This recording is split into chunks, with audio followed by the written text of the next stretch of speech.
Hey guys, welcome to the second PowerPoint or tutorial. We'll be having a look at the social-ecological model today and how it influences physical activity levels. So first of all, the model itself, there's 4 areas.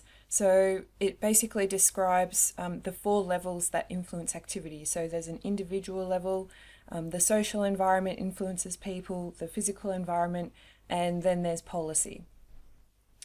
So for the individual level, things like diet, sedentary behaviour, age, gender, whether you're male or female obviously will depend on whether you do activity or not, your socioeconomic status, so how much money you have, whether you have a wealthy lifestyle or not, your education level, the more education you have, the more activity you're likely to do, your beliefs, so for example, some religions limit the amount of activity particular people can do, your self-efficacy, so belief in yourself and whether you think you can do things, the barriers, so your individual barriers are things like mental blocks, motivation, that sort of thing, and whether you get enjoyment out of exercise. Some people just simply don't like it.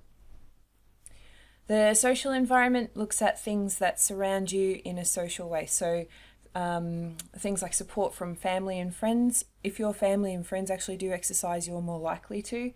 Your siblings, so your brothers and sisters, again, if they do, you're more likely to, because usually you'll hang out with them and do the exercise that they're doing. Your parental physical activity, so if your parents are active, you're more likely to be active. If you have someone to be active with, social isolation, so that means if you lock yourself up and keep yourself away from others, you're less likely to do activity. If there's kids in the same area as you, you're more likely to hang out with them. Your ethnicity, so cultural things, whether it's a way of life to actually do activity, and same as cultural norms. Social norms, that basically means that in your social circles, whether it's accepted or not, so you might have a bunch of kids who love playing video games and that's their entire life. It's not really their social norm to go out and play sport on the weekends. But if you have a bunch of footy boys, then it really is a social norm to go and do activity on the weekends. And then a physician is someone like a doctor or a physio. They might prescribe you exercise, and that might influence how much exercise you do as well. The physical environment is really important. You need things like walking and cycling tracks or other facilities that help you actually do the exercise. If you live in a flat in the middle of the city, it's probably a little bit more tricky to do exercise than it would be if you were, say, out in parklands. The weather, obviously, if it's freezing or if it's boiling hot, you're not going to do as much exercise than if it was just pleasant mid-temperatures. The geography are things like hills and, whether there's beach around and that sort of thing. So people that are in hilly areas are less likely to do activity because it takes a lot more effort to go up and down hills than it does just flat lands, and that's why you see so many cyclists in areas where it's completely flat.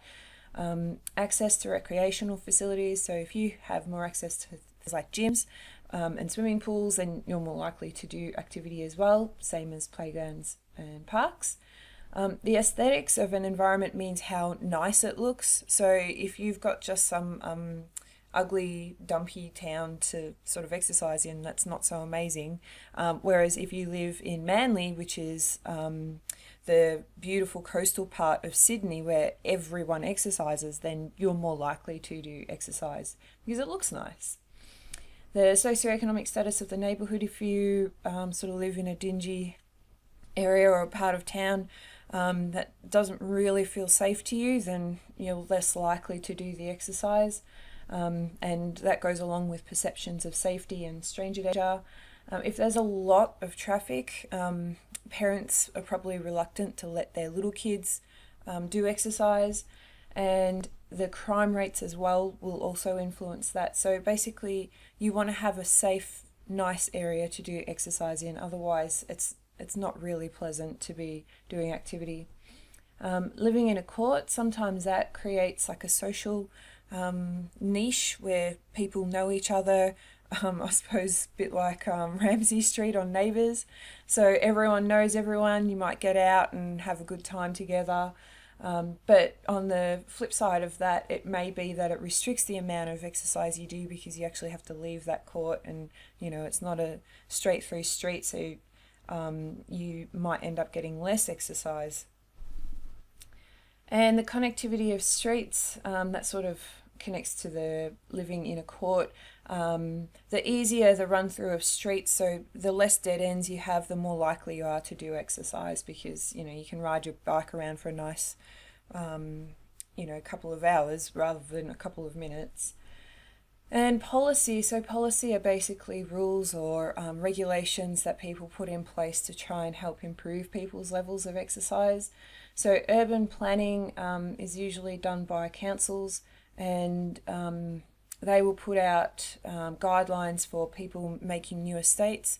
So that's why you see a lot of new housing estates today. They include a lot of parklands and lakes and that sort of thing, because they're trying to attract more residents, and it's nicer, again, aesthetics, to walk around a lake than it is just to walk around streets. And also there is requirements for footpaths and bike tracks and that sort of thing. Active transport policies, so allowing people to ride their bikes or scooters, or get to school and get to work without actually being in a car. And that means, again, providing bike tracks and walking paths. Planning for infrastructure, so infrastructure is things like buildings that would allow for activities such as gyms and swimming pools and recreational centres, and like netball courts, football grounds, those sorts of things.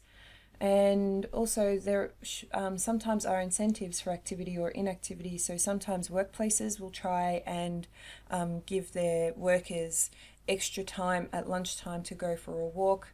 They might give them incentives for taking the stairs instead of the elevators in a big building, or they might give them a gym pass that's connected to the local gym. So in summary, there's many levels of influence that can cause a person to do activity or not. So there'll be individual, social environment, physical environment, and policy. And you can have a lot of factors from each of those levels influence a person all at once. It's not just one factor from one area, it's usually several from each different level. Thanks for listening, and I'll see you next time.